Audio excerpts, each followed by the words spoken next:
এই জন্য একজনে লিখছে, এমডি রিয়াজওয়ান লিখছেন, এগুলো বলে লাভ নাই, স্কেল আমাদেরকে দিবে না। মানে উনি জেনে গেছে পে স্কেল দিবে না। মানে আত্মাহুতি। হ্যাঁ, এগুলি বলে লাভ নাই। তাহলে কি বলে লাভ আছে? জানলাম যে আমাকে দেবে না। হ্যাঁ, উনি জেনে গেছে পে স্কেল দিবে না। এখন সরকারের জিনিসটা, সরকার তো আর আমাদের শ্বশুর লাগে না, শ্বশুর বাড়ির আত্মীয় স্বজন লাগে না যে আমরা যাইয়ে জোর দিয়া বইলা যেটা তাড়াতাড়ি করাই নিয়ে আসবো, সেটা তো না, তাই না? সরকারের নীতি নির্ধারকের উপরে বাচ্চা না কানলে তো মায়া দুধ দেয় না। সেইখানে না, এদের তো খিদাই লাগে না, এরা কানবে কি? সেটাই, এদের তো খিদাই লাগে না, এরা কানবে কি? হাফিজ আহমেদ ফারাবি, ভাই মালেক সাহেব আপনার নাম্বারটা একটু দরকার। নাম্বার দিয়ে কি করবেন ভাই? প্রতিদিন শত শত মানুষ নাম্বারে ফোন করে একই কথা জিজ্ঞেস করে, ভাই পে স্কেলের খবর কি? আরে পে স্কেলের খবর আমি যতটুকু জানি সেটা তো আমি আমার পেজের মাধ্যমেই প্রকাশ করি, আবার ফোন করতে হবে কেন?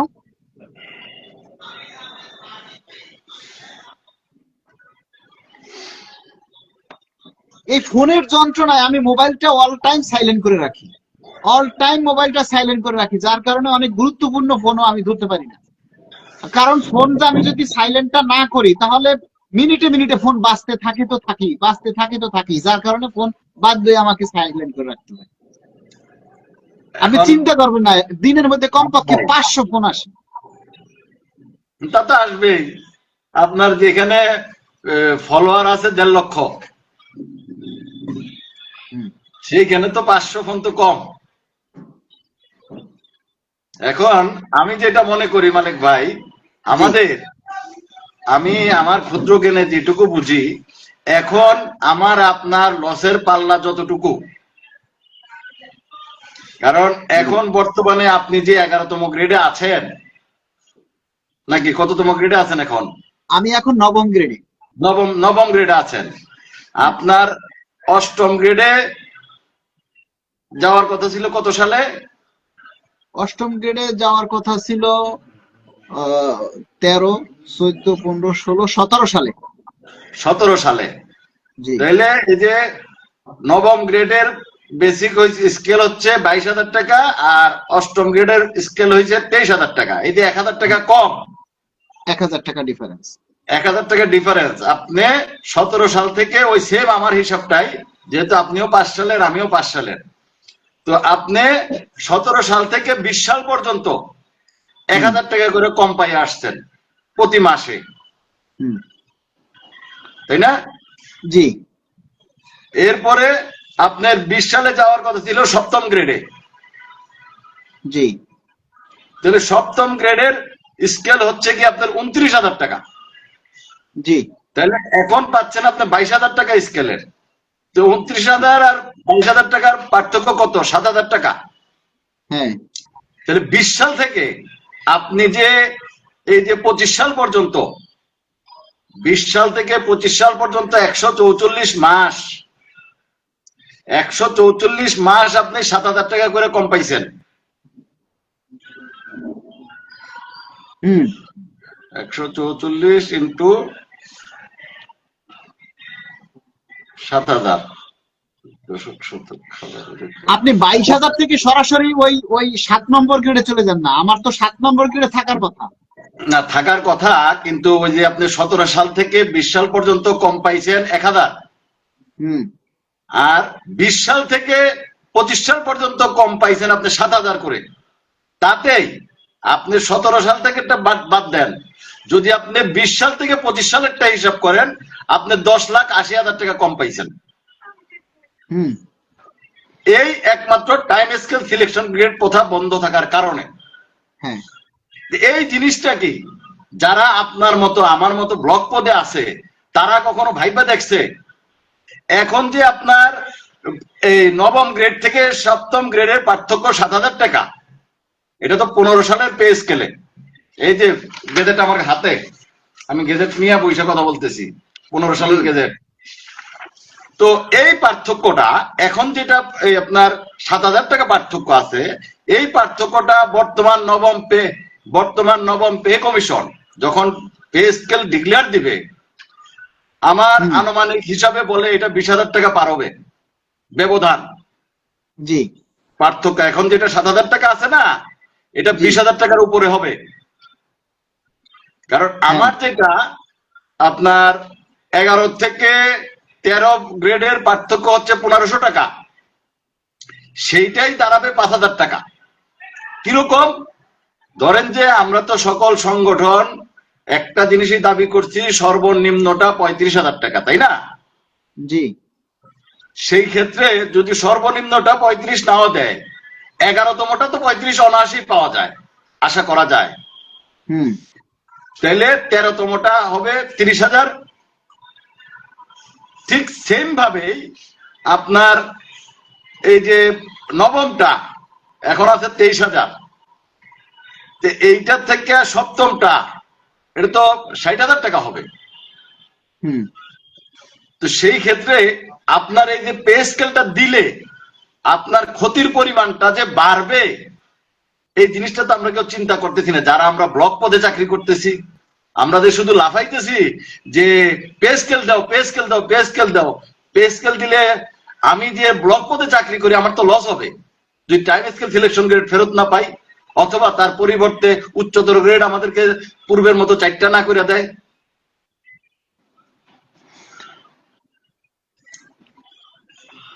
এই টাইম স্কেলের গুরুত্বটাই আসলে অনেকে বুঝতে পারতেছে না। না, এই যে আমার যে যত পে স্কেল যাবে আপনার 2005 সালে 2005 সালে যেই 1 নাম্বার গ্রেড ছিল 23,000 টাকা, সেইটা 9 সালে হয়েছে 40,000 টাকা। এটা কি দ্বিগুণের কাছাকাছি না? যেটা 9 সালে 40,000 টাকা ছিল, সেটা আপনার 15 সালে হয়েছে 78,000 টাকা। এটা কি দ্বিগুণের কাছাকাছি না? তো প্রত্যেকটা পে স্কেলে তো দ্বিগুণ হয়, দ্বিগুণ না হইলেও সামান্য প্লাস মাইনাস হয়। তাহলে আপনার বর্তমানে আমাদের যেটা, এটা তো 4 গুণ হওয়ার কথা, যেহেতু এটা 2টা টাইম স্কেলের সময় পার হয়ে গেছে। 4 গুণ না হইলেও তো মিনিমাম 3 গুণের নিচে তো দেওয়া কোনো প্রশ্নই আসে না। আর যদি দেয়ও, সেটা আমাদের মেনে নেওয়াটা ওই বোকামি ছাড়া আর কিছু হবে না। মেরুদণ্ডহীন ওই নির্লজ্জ বেহায়া ছাড়া আমরা ওই মানতে হইলে ওইটাই হইতে হবে যে সরকার আল্লাহর রাস্তায় যা দিছে তাই আল্লাহর রাস্তায় খয়রাত নিলাম, আমার কোনো অধিকার নাই। আমি জন্ম নিছি কুলুর বলদগিরি করার জন্য, আমার বউ বাচ্চা নাই, বাবা মা নাই, সংসার নাই, আমি শুধু খাইতেই যাব। আপনি যে ওই দিন গত ইতে বলছেন আমাদের যে সোনালী সময়টা জীবনের, 18 থেকে মানুষের কর্মক্ষমতা কত বয়স পর্যন্ত থাকে, সেটা হিসাব করে যে সরকার চাকরির সময় নির্ধারণ করতে 59 বছর। এই সোনালী সময়টা যে আমরা এই কর্মক্ষেত্রে সরকারকে যে সেবা দিচ্ছি, বিনিময়ে আমরা কি পাচ্ছি? যারা মাঠে নেমে আন্দোলন করতে পারে তারা কিন্তু ঠিকই তাদেরটা আদায় করে নিছে। আর আমরা ভদ্রতা দেখাই বা আমাদের ওই রকম মেন্টালিটি নাই, বা আমরা জানি না, বা কেউ জানতে চাইলে আমাদের জানার ইচ্ছাও নাই যে আসলে আমার যোগ্যতা কতটুকু, আমি কি নিয়ম থাকতে আমি চাকরি নিছি। আমি যখন যেই সার্কুলার চাকরি নিছি, ওই সার্কুলারে তো নিয়ম ছিল 4টা টাইম স্কেল, 3টা টাইম স্কেল, একটা সিলেকশন গ্রেড। আমি ওই সুবিধা দেখে আমি চাকরি নিছি। কোন দেশে নিয়ম আছে যে একটা মানুষের প্রাপ্য জিনিস আপনি কায়দা নিবেন? তাইলে আপনি এই পে স্কেল কেন, পে কমিশন কেন করলেন? আপনি আরো কমায় দেন সবার বেতন, বাড়াইবেন কেন? বাড়ানোর জন্য পে কমিশন কেন করলেন? মানুষের চাহিদার জন্যই তো। বর্তমান সামাজিক ব্যবস্থা, মূল্যস্ফীতি, দ্রব্য মূল্যের দাম, এগুলা বিবেচনা করেই তো যে মানুষ চলতে পারে না, এই জন্যই তো আপনি বেতন বাড়ানোর জন্য এই করছেন, এই পে কমিশন করছেন। কি জন্য? যা পাচ্ছি তাতে চলতে পারতেছে না, এই জন্য আরো বাড়ানোর জন্য। তাহলে আমাদের 4টা ছিল, সেই জায়গায় তো 6টা করার দরকার ছিল ব্লক পদের। আমাদের তো প্রমোশন নাই, জি, তা আপনি 4টার জায়গায় 6টা না কইরা আরো 2টা কাইটা 2টা করে দিলেন, এটা আমাদের প্রতি কি ইনসাফ করলেন? আজকে আপনি মালিক ভাই 2017 সাল থেকে 20 সাল পর্যন্ত প্রতি মাসে 1000 করে কম পাইছেন, এবং 20 সাল থেকে 25 সাল পর্যন্ত প্রতি মাসে 7000 করে কম পাইছেন, একমাত্র এই টাইম স্কেল সিলেকশন গ্রেড না থাকার কারণে। আজকে ধরেন যে একটা এক্সাম্পল, কথার কথা, যে এই নবম পে স্কেলে এখন আপনার যে 7000 টাকা পার্থক্য, এই পার্থক্যটা 15,000-এ দাঁড়াইলো। এই 15,000 আপনার চাকরি আরো মিনিমাম 10-12 বছর আছে, যেহেতু একসাথে চাকরি, ওই হিসেবে আমি আনুমানিক আরো 15 বছর চাকরি আছে। আচ্ছা, যদি 15 বছর থাকে, আমি আর পে স্কেল ধরলাম না, আর পে স্কেল পাইলেন না আপনি। এই পে স্কেলেই আপনার 15,000 টাকা ব্যবধান হয়ে গেল। তাহলে আপনি যখন অবসরে যাবেন, এই পে স্কেলে গ্র্যাচুইটি কিন্তু আমরা সবাই 500 টাকা চেয়েছি, যে 1 টাকায় 230 টাকা আছে, সেইটাকে 500 টাকা করার জন্য। সেই জায়গায় অবশ্যই 300 টাকা তো করবে। আমরা আহামরি আর কিছু না বলি, বড় কিছু না চাই, 300 টাকা তো করবে। যদি 300 টাকা করে, তাহলে আপনার যে 15,000 টাকা ব্যবধান, আপনি যে 15,000 টাকা কমে ঈদে যাবেন, অবসরে যাবেন 15 বছর পরে, তখন এই 15,000 গুণন 300,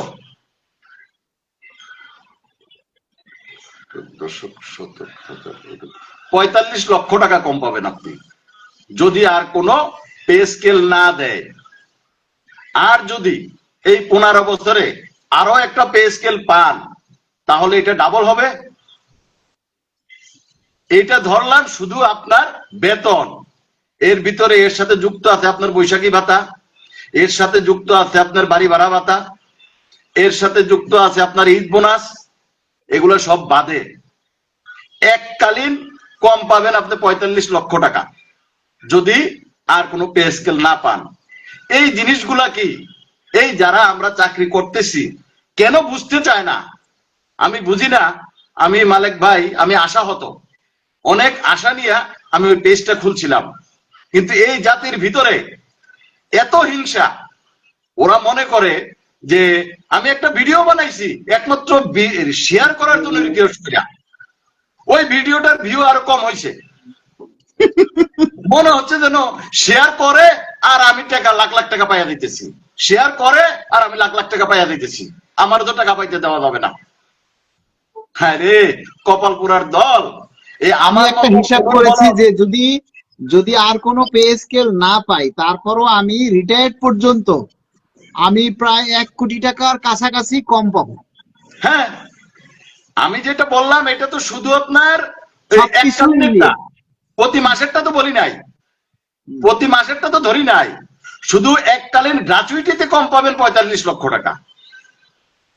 আর প্রতি মাসে যে আপনি ওই 15,000 টাকা করে কম পাইতেছেন, প্রত্যেকটা ঈদে 15,000 টাকা করে কম পাইতেছেন, বাড়ি ভাড়া 15,000 টাকার পার্সেন্টেজ কম পাইতেছেন, বৈশাখী ভাতা পার্সেন্টেজ কম পাইতেছেন, এগুলা ধরলে তো 1 কোটি পার হবেই। আর যদি আরেকটা পে স্কেল পান, তখন তো 2 কোটি হয়ে যাবে। এই জিনিসগুলা যদি এই যারা ব্লক পদে চাকরি করে তাদের ভেদায় ঢুকতো, তাহলে আর এমনি পে স্কেল চাইতো না, বলতো যে টাইম স্কেল সিলেকশন গ্রেড ফেরত দেওয়া আগে। আমাদের কর্মচারীরা এখন তারা চাচ্ছে রেডিমেড একটা পে স্কেল, যে পে স্কেলে এখন বেতন আছে 8,250 টাকা, এটা মনে করেন 20,000 30,000 করলেই মনে করে খুশি। কিন্তু তার যে পদোন্নতি নেই বা তার যে প্রমোশন নেই, তার পদোন্নতি একটা গ্রেড আগালে যে সে কতটা দূর এগিয়ে যায়, এই বিষয়টাই তাদের জানা নেই। এই হিসাবগুলি তারা বোঝে না যে একটা গ্রেড আগালে তার কতটা সে আগাইয়া যায়, আর একটা গ্রেড পিছাইয়া গেলে সে কতটা ক্ষতিগ্রস্ত, এই বিষয়গুলি বোঝে না। অথচ ব্লক পোস্টে চাকরি করে, পদোন্নতি নেই না। এবং এই কারণে আমরা সরকারের কাছে বিনীতভাবে অনুরোধ করি, এখনো যারা লাইভে আছেন, 1300-1400 মানুষ লাইভে আছেন, আপনারা প্রত্যেকেই নিজের গুরুত্বটা বোঝেন না। নিজের অধিকারের কথাটা আপনারা তুলে ধরতে লজ্জা বোধ করেন, মনে করেন যে লাইভে এসেছি, এখানে মালেক সাহেব আলোচনা করবে, আমি মনে হয় যেন লাইভে আসি, পে স্কেল নিয়ে আসি, আমি পে স্কেল লাইভে এসে সবাইকে পে স্কেল দিয়ে দিব, এরকমের একটা ভাব নিয়ে সবাই চিন্তায় বসে থাকি। সবাই শুধু আপডেট চায়, আজকের মিটিং এর আপডেট কি, আজকের এইটা কি, আজকের ওইটা কি। আজকের মিটিং সুন্দর একটা মিটিং হয়েছে, ভালো মিটিং হয়েছে, এবং যারা মিটিং থেকে বের হয়েছে তারা সবাই হাস্যোজ্জ্বল মুখে বের হয়েছে। হাস্যোজ্জ্বল মুখে বের হওয়া মানে মিটিং এ সুন্দর আলোচনা হয়েছে, সম্ভবত সবাই যে কোনো সিদ্ধান্তে একমত পোষণ করতে পেরেছেন। এবং আজকের মিটিং শেষে চেয়ারম্যান মহোদয় সরাসরি অর্থ উপদেষ্টা মহোদয়ের সাথে সভা করতে চলে গেছেন, বিকেল 4টায় অর্থ উপদেষ্টা মহোদয়ের সাথে সাক্ষাৎ করেছেন। এর পূর্বে কিন্তু কখনোই পে কমিশনের সভা শেষ করে চেয়ারম্যান স্যার অর্থ উপদেষ্টা মহোদয়ের লাগে সাক্ষাৎ করতে যান নাই। তাহলে আজকের মিটিং শেষে অর্থ উপদেষ্টা মহোদয়ের সাথে সাক্ষাৎ করেছেন, তার মানে আপনাদের বুঝতে হবে কিছু একটা ভালো হতে যাচ্ছে। এবং আরো একটা মিটিং সামনের দিকে হবে, আগামী সপ্তাহে আরো একটা মিটিং হবে, হয়তো 12, 13, 14 এই 3 দিনের যে কোনো একদিন, 12, 13, 14 3 দিনের মধ্যে যে কোনো একদিন মিটিং হবে। এবং আমরা আশা করি যে 15 তারিখের মধ্যে পে কমিশনের রিপোর্ট ইনশাল্লাহ জমা হবে। আর পে কমিশনের চূড়ান্ত সুপারিশ যদি জমা হয় তাহলে আমরা তখন কিছুটা ধারণা পাবো অবশ্যই, যে গ্রেড কত হলো আর সর্বনিম্ন বা সর্বোচ্চ কত হলো, কি হওয়ার সম্ভাবনা আছে, তখনই আমরা জানতে পারবো। এর আগে, সুপারিশ জমা দেওয়ার আগে কোনোভাবেই এই বিষয়গুলি জানা সম্ভব নয়। কোনো অনলাইন নিউজ যদি বলে যে নাম প্রকাশে অনুচ্ছুক, অমুকে বলছে তমুকে বলছে, এগুলি মিথ্যা কথা। কারণ পে কমিশন খুবই গোপনীয়তার সাথে, পে কমিশন এই পর্যন্ত কোনো মিটিং এ কি হয়েছে, কোনো আপডেট কোনো মিডিয়ার সাথে শেয়ার করে নাই, কোনো মিডিয়ার সাথে শেয়ার করে নাই। মিডিয়ারা যা লেখে তা ওই আমাদের মতো আশপাশ থেকে শুনে আন্দাজে লেখে অনলাইন নিউজ। আর অনলাইন নিউজে আজকে যে দেখলাম লিখছে 1:8 অনুপাতে পে স্কেল হতে যাচ্ছে, এবং সর্বনিম্ন গ্রেড 3টা প্রস্তাব দিছে পে কমিশন। শুনলাম যে 16,000, 18,000 আর একটা হচ্ছে 21,000 টাকা, 3টা প্রস্তাব দিছে। এই আগামী সপ্তাহে পুরোটাই দেখবেন এই নিউজই চলতেছে অনলাইনে, শুধু হেডলাইনটা চেঞ্জ করবে, এই ভিতরের কথা এটাই থাকবে। একেবারে আগামী 1 সপ্তাহ এই নিউজই চলবে অনলাইনে, কনফার্ম, মিলিয়ে নিয়েন আপনারা। কিন্তু আপনারা লাইভে আসেন, আমাদের কথা শোনেন, এগুলি আপনারা শেয়ার করবেন না, কিন্তু ওই যে ভুয়া নিউজ ঠিকই শেয়ার করে, কারণ ওগুলা সাংবাদিক, তো ওরা তো অনলাইনে, ওরা তো আসল কথা বলবে, এই জন্য ওইটা শেয়ার করে সবাই, ওইখানে সবাই শেয়ার করে, ওইটা বেশি বেশি প্রচার করে। আরে ভাই, সঠিক কথা আমরা কিন্তু কখনো আপনাদেরকে বলিনি যে গ্রেড 16টা হবে বা 18 হবে বা 20টা হবে। আমরা কিন্তু কখনোই আপনাদেরকে বলি না যে সর্বনিম্ন স্কেল 15,000 হবে, 16,000 হবে, 18,000, 20,000, 25,000 হবে, এরকম কথা কিন্তু কখনোই আপনাদেরকে বলি না। আমরা এখন আসি শুধু সুপারিশ জমা নিয়ে। সুপারিশটা কখন জমা দিবে, 18,000 দিল না 20,000 দিল, এটা নিয়ে এখন আমরা চিন্তা করি না। আমরা চিন্তা করি আগে সুপারিশটা জমা দেন, আর নির্বাচনের আগে যাতে গেজেটটা হয়। যদি নির্বাচনের আগে কোনোভাবে গেজেটটা না হয় তাহলে আর 2 বছরের মধ্যে পে স্কেল খাওয়া লাগবে না। কি ঠিক কিনা আনোয়ার ভাই? না, এই জাতির বাসায় নিয়ে দিয়ে আসবে পে স্কেল। তারা এরকমই চিন্তা করে। আমার সাথে এই যে আমি এইগুলা নিয়ে ঘাটাঘাটি করে দেখিয়া আমার কোয়ার্টারেও মানে আশেপাশের এলোটিরা দেখলেই জিজ্ঞেস করে, ভাই খবর কি, কবে দিবেন, ভাই খবর কি, কবে দিবেন, মনে হয় আমি যেই পেয়েছেন। আমি বললাম যে একটা খবর পাইছি, যারা যারা ওই যে সমাবেশে যায় নাই, তারপরে ফেসবুকে লেখালেখি করে না, তারা তো সরকারের সম্মান দিচ্ছে, সরকারের বিরুদ্ধে যাচ্ছে না, আন্দোলনে যায় নাই, এজন্য সরকারও তাদেরকে সম্মান দেওয়ার জন্য প্যাকেট করতেছে, এগুলো লিস্ট করছে। তারা যারা সমাবেশে গেছে আর ফেসবুকে কোনো লেখালেখি করে না, তাদেরকে বাদ দিয়া বাকিদের বাসায় বাসায় পাঠাবে, প্যাকেট করতেছে। তখন হাইসা দেয়। আবার অনেকেই বলে যে নেতাদেরকে সরকার পকেট ভরাই দিছে, মানে নেতাদেরকে সরকার ঘুষ দিচ্ছে, মেহনত করে ফেলছে। তবে এটা ঠিক যে আমরা আশা করি যে জানুয়ারি মাসের মধ্যেই কিছু একটা হবে, এটা আপনারা বিশ্বাস রাখেন যে কিছু একটা হবে। এই যে এক ভাই লেখছেন, সম্মানিত এক জুবায়ের ভাই লিখেছেন, জুবায়ের খন্দকার, উনি লিখেছেন আর কয়টা দিন তারপরে আপনার ভিউ ব্যবসাও বন্ধ হয়ে যাবে। আর এরপরে যদি ভিউ ব্যবসা বন্ধ হয়ে যায় তখন তোর ফ্যামিলি নিয়ে ব্যবসা করবো। তোর ফ্যামিলিতে আছে না লোক, আছে না তোর ফ্যামিলিতে?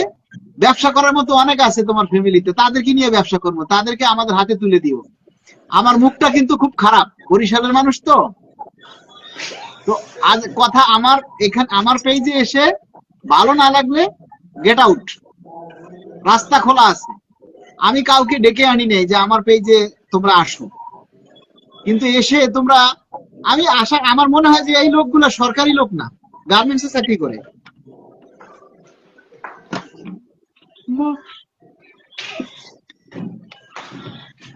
আমাদের ইসাক ভাই জয়েনিং হচ্ছে, ওনাকে ওনার রিকোয়েস্ট অ্যাকসেপ্ট করা হচ্ছে। মানে ইসাক ভাই যুক্ত হলে আরো আমরা গুরুত্বপূর্ণ খবর পাবো আশা করি।